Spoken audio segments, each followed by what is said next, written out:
Bon après-midi, Thérèse. Bon après-midi. Alors, de quoi aimerais-tu que je vous entretienne cet après-midi, Thérèse? Peux-tu nous donner la différence qu'il y a entre l'enfant de Dieu et l'élu de Dieu? Ok, merci pour la question. Oui, donc, quelle est la différence entre enfant de Dieu et élu de Dieu? Effectivement, c'est une question importante.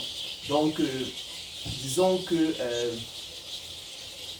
un enfant de Dieu, comme nous l'avons, comme le Seigneur qui nous l'a appris dans son entretien avec Nicodème, est né d'en haut.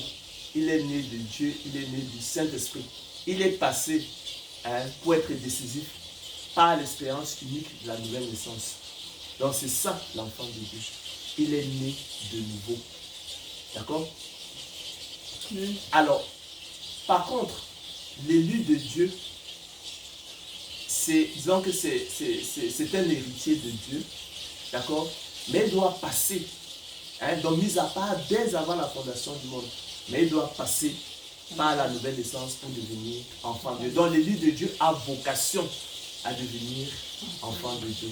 Il faut qu'il passe par l'expérience de la nouvelle naissance pour devenir enfant de Dieu. Donc on est donc élu de Dieu et on devient enfant de Dieu.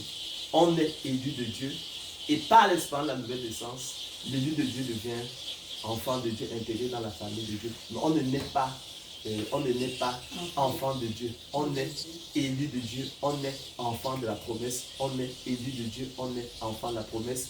Et seuls les élus de Dieu, seuls les enfants de la promesse ont vocation à devenir enfants de Dieu après l'expérience de la nouvelle naissance. Lorsque au temps marqué, Dieu déverse son Esprit Saint sur eux et renouvelle donc, régénère leur cœur et leur intelligence.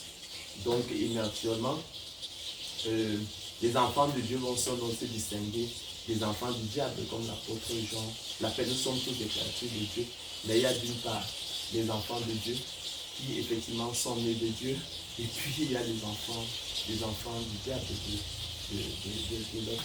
de l'autre côté. Donc, pour ces raisons, je dirais donc qu'on est élus de Dieu, et les élus de Dieu, par l'expérience de la nouvelle naissance, deviennent enfants de Dieu. Seuls les élus de Dieu ont vocation à devenir enfants de Dieu. Les enfants de Dieu, eux, sont nés, passés par l'expérience de la nouvelle naissance. Merci. Je t'en prie, Thérèse.